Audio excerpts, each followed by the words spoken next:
Hello, beautiful soul. I'm trying something a bit different. So, if listening to something rather than reading is easier for you, there will now be this offering. I will just be speaking about the things I am writing about for those who feel like they take in information better through listening. So happy new moon in Gemini. It is also a solar eclipse.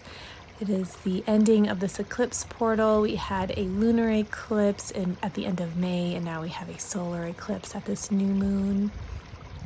And I chose some stones to work with during this new moon portal.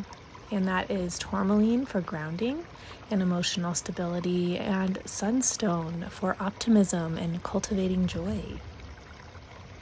I think black tourmaline is a wonderful stone to work with right now because we may be experiencing intense emotions, intense and abrupt endings, or kind of uncertainty. Often eclipses hold this tower energy where things might be crumbling or changing, or we feel a bit out of control. And so tourmaline is very grounding, and it is also very protective. It can help us in cultivating emotional stability. And so meditating with this stone, carrying it around, it can be a reminder, and we can also work intentionally with its energy. And sunstone for the solar eclipse, I couldn't think of something better. It is such a beautiful stone to look at, but also it holds that energy of joy and optimism, and we can use it as a reminder to tap into that heart, tap into our own solar center, and create joy in our lives. The main theme of this new moon in Gemini solar eclipse is clarification, clarity in action. It's helpful to ask yourself, what do you truly want? Sit with that question and look around you, look at your life and notice what is just a distraction, what is done out of habit, what is done out of shadow maybe. This is a time to gain clarity on how you spend your time and energy and evaluate if it is truly in alignment with where you want to be. And asking that hard question, am I doing these things because I'm scared? Or I have this desire to control outcomes? And there's no right or wrong here. It's just moving into further alignment. Often during eclipses, things change abruptly. Things can leave our life, or we can all of a sudden have a change of path.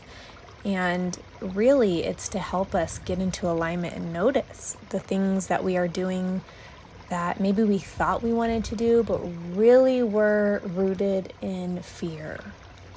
And so to support this process, we can contemplate and journal and sit with ourselves and do some inner reflection, like answering those questions before. It can be hard to clarify what we truly want or desire to experience. At least in our minds, it can be hard to rationalize these things. But our heart knows. And often these powerful astrological portals can be like a raging river where our surrender and trust is needed above any mental rationalizing. While this is a time of surrender and trust and noticing above all else, we can work intentionally with this energy. You can do this by journaling about what are your dreams and desires. Coming back to that question I stated previously, what do you truly want? Get specific, dive under and into it and see the core of this desire. For example, someone can desire a specific job. They know the place, they know what they will be doing, it's at a specific place. And on the surface, it seems exactly what they want. Yet under it is the desire for financial freedom.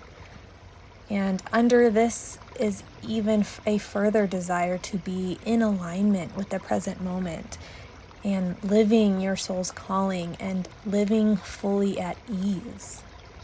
So if our soul wants to be at ease and living our calling and being in the present moment, yet we are putting all of our focus on this external thing that makes us feel like we have a little bit of control over the situation, it can feel bumpy when that job doesn't work out, or we're being forced to look into a different direction.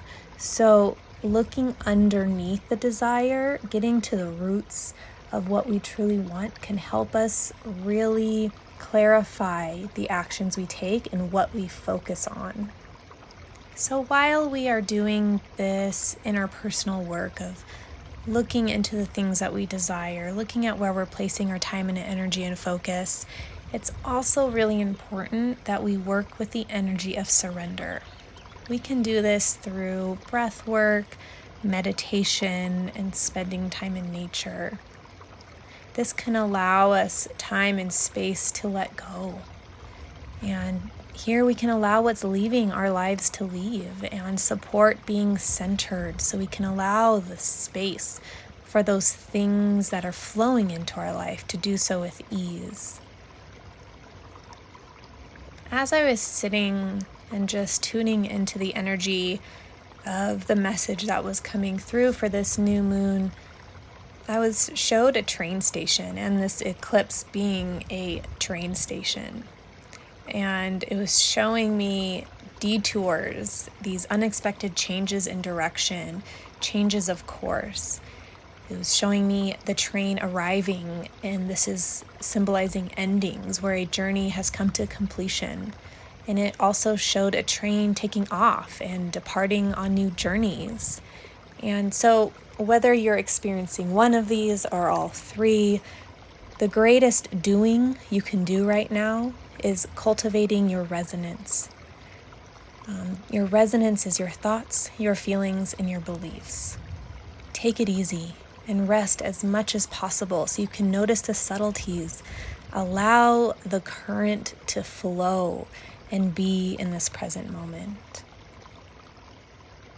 It is times like these where we remember what we truly do have control over. It's not necessarily what comes into our lives and the directions we take. It really is our resonance. And when we can just surrender here and work on trusting, which I know can be hard, but trusting that the situations and the pathways and the endings and the beginnings and the detours are all in our greatest good, and we can rest here and work on our resonance, our thoughts, our feelings, and beliefs, then we can really allow ourselves to be in the present moment. And this is freedom. And so I hope that this message resonated with you. Remember always to take what resonates and leave the rest. I'm excited to hear how this recording is received. It feels really in alignment for me and the changes and detours I am taking right now in my own life. And so as we move into the full moon in a few weeks, I'm hoping that I can add the tarot reading into this recording. But for this message, it is just the moon message. You can find the image for the tarot reading and the written reading below in the rest of this email. And yeah, that is the message for this new moon in Gemini solar eclipse.